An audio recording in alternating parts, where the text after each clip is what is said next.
What if I told you the most important battle of 1066 wasn't Hastings?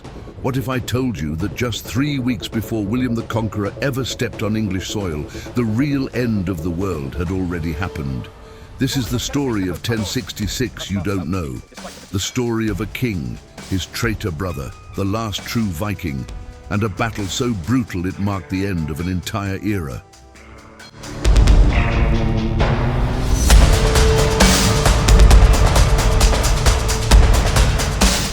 The year is 1066. England is in chaos. In January, King Edward the Confessor died without an heir, leaving a power vacuum that sucked in every ambitious warlord in northern Europe. The English council, the Witan, elected the most powerful man in the kingdom, Harold Godwinson, to be king. But a crown placed on one man's head is a target for everyone else. In the south, William, the formidable Duke of Normandy, claimed the throne was promised to him and began building a massive invasion fleet. All summer, King Harold Godwinson sat on the southern coast of England, his army, the feared, staring at the English Channel, waiting for an invasion that was frustratingly delayed by bad winds. But the winds, they were blowing somewhere, and while Harold watched the south, a new, even more terrifying storm was gathering in the north. This storm had a name, Harald Hardrada. This wasn't just a Viking, this was the Viking. A 6.5-foot-tall giant, a poet, a founder of Oslo, a former leader of the elite Varangian Guard in Constantinople. He had fought and plundered his way across the known world, and now he wanted the one prize he'd never held, the crown of England. And he had an inside man. With him was none other than Tostig Godwinson, King Harold Godwinson's own exiled, enraged and traitorous brother. Together, they assembled a Viking apocalypse, an armada of over 300 longships, and set sail for the north of England, ready to tear the kingdom in two.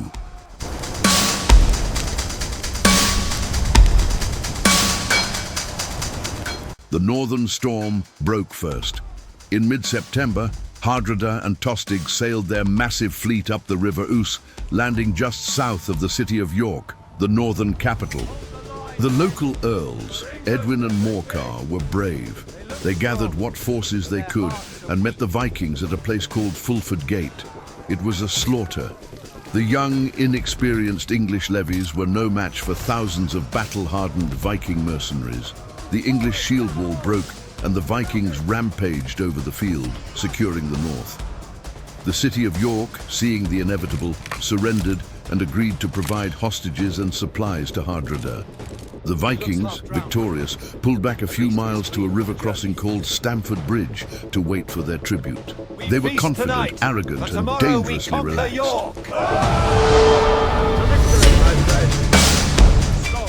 Down south, 200 miles away in London, a messenger, beaten and exhausted, arrived to give King Harold Godwinson the news. His kingdom was on fire, his brother was a traitor, and the greatest warrior of the age had just crushed his northern army. This is the moment that defines Harold Godwinson. He had a choice: stay south and wait for William, letting the north fall, or deal with the immediate burning threat. Harold chose to fight, and he chose to move. What followed is one of the most astonishing military feats in history. Will not wait. We march as one, relentless. Northward. Harold gathered his elite personal troops, his Huskarls, the medieval equivalent of special forces, and began a forced march. This wasn't a stroll. This was a 185-mile, 300-kilometer sprint that they covered in possibly as few as 4 days. That is over 40 miles a day on foot, wearing mail and carrying weapons. They were a human freight train, a blur of steel and leather, moving with a speed that defied belief. Along the way, they gathered local militias, their numbers swelling as they raced north. They arrived at Tadcaster, just south of York, on the 24th of September. The Vikings, camped just a few miles away at Stamford Bridge, had absolutely no idea they were coming. The morning of September 25th, 1066, dawned bright and warm. It was an unseasonably hot day. The Vikings at Stamford Bridge were in high spirits. They had won. They were waiting for the city of York to send them silver and hostages. It was so warm, in fact, that most of them had left their byrnies, their heavy coats of mail armor, back at the ships, which were moored miles away. They were scattered around the camp, many drinking, enjoying the sun. They had posted lookouts, but what were they really expecting? More terrified locals. Then they saw it, a cloud of dust on the western road, then another and another. The cloud grew, and out of it came the glint of sunlight on steel, thousands of spear points, hundreds of banners, the most prominent among them, the charging Golden Dragon of Wessex. This wasn't the promised tribute. This was the entire Anglo-Saxon royal army, with King Harold Godwinson at its head, and they had just force-marched the length of the country for this exact moment. Panic erupted. The Vikings were caught completely exposed. The battle began as a mad scramble. A small contingent of Vikings was on the west side of the River Derwent, the same side as Harold's approaching army, while the vast majority of the Viking force was on the east side. The small western force was annihilated, a speed bump for Harold's charging Huscarls. The survivors streamed back across the narrow wooden bridge, shouting, screaming, trying to form a line, any line, on the other side. This bridge was the only choke point. If the Vikings could hold it, even for a few minutes, it would buy them precious time to put on their armor and form a proper shield wall. And then, according to the legends, one man did just that. The Anglo-Saxon Chronicle, written not long after, describes a single unnamed Viking berserker. A giant of a man, possibly wielding a massive Dane axe. He planted himself in the middle of that narrow bridge and refused to move. The Saxon army charged. He cut them down, one by one, then two by two. The bridge was so narrow they couldn't surround him, and his reach with the axe was devastating. The sagas claim he held the bridge alone against the entire English army for a precious amount of time, felling 40 men. The English, in desperation, finally floated a soldier under the bridge in a small boat or barrel, who looked up and thrust a spear through the wooden planks, skewering the giant from below in a fatal, dishonorable, but desperately necessary move. With the hero of the bridge dead, the Saxon army flooded across. On the eastern bank, the Vikings had finally managed to form up. Their leaders, Hardrada and Tostig, organized them into a skjaldborg, a classic impenetrable shield wall. King Harold, ever the statesman, rode forward first. He found his brother, Tostig, and made him an offer. "Surrender now," Harold shouted, "and I will give you back your earldom of Northumbria." Tostig, forever the troublemaker, paused. "And what?" he called back. "Will you offer my ally, King Harald Hardrada of Norway?" Harold Godwinson's reply has echoed through history, a perfect, chilling summary of the Dark Ages. 7 feet of English ground," Harold yelled, "or as much more as he is taller than other men." The offer was rejected. The battle began in earnest. The Saxons, fresh and furious, charged the Viking line. But these were Vikings. They held. For hours, the two armies smashed against each other in a brutal, grinding melee. It was a stalemate of shields, spears, axes, and swords. But the Saxons had one crucial advantage. They were wearing armor. The Vikings were not.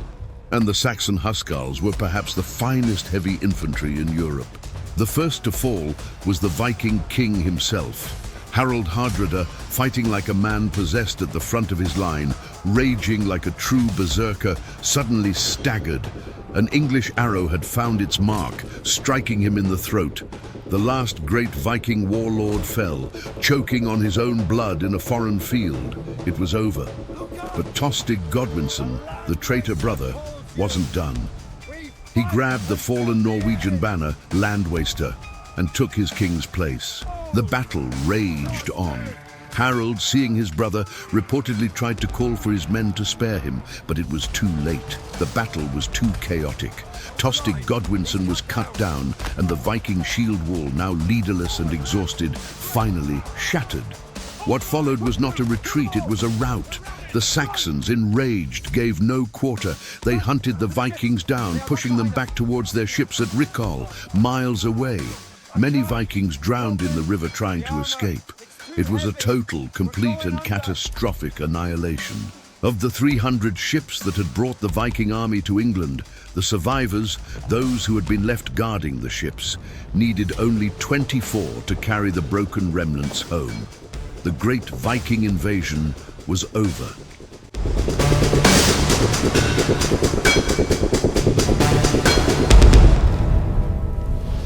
King Harold Godwinson had done the impossible. In the space of 9 days, he had marched his army 200 miles, fought a pitched, desperate battle against the most feared warrior in the world, and won one of the most decisive victories in English history.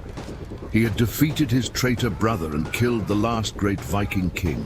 The Viking Age, which had begun with the raid on Lindisfarne over 250 years earlier, effectively ended that day, bleeding out in a field in Yorkshire. Harold was, for one brief, shining moment, the undisputed, victorious and heroic King of all England. He was celebrating this victory, this miracle, at a feast in York when a second messenger arrived, likely just 3 or 4 days later. The winds in the English Channel had finally changed. William of Normandy had landed at Pevensey. This is the ultimate tragedy of Stamford Bridge. The victory was total, but the cost was astronomical. Harold's finest troops, his core huscarls, were battered, wounded and exhausted. And now they had to turn around and do it all again. They had to march back south, another 200+ miles, to face a brand new, fresh and fully equipped Norman army. The Battle of Stamford Bridge wasn't just a battle. It was the prologue to the end of Anglo-Saxon England. It was a glorious, terrible mistake. It was the victory that cost Harold Godwinson everything. He had won the battle, but in doing so, he had almost certainly lost the war for his kingdom.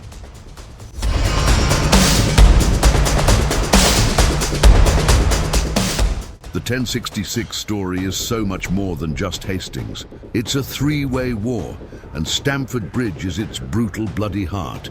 But what do you think? If Harold hadn't had to fight at Stamford Bridge, could his fresh army of huscarls have beaten the Normans at Hastings? Was Tostig a tragic figure, or just a simple traitor? Let me know your theories in the comments below, and if you want to see what happened next, when this exhausted Saxon army finally met William's knights, make sure you subscribe and hit that notification bell. We've got a lot more history to uncover. Thanks for watching.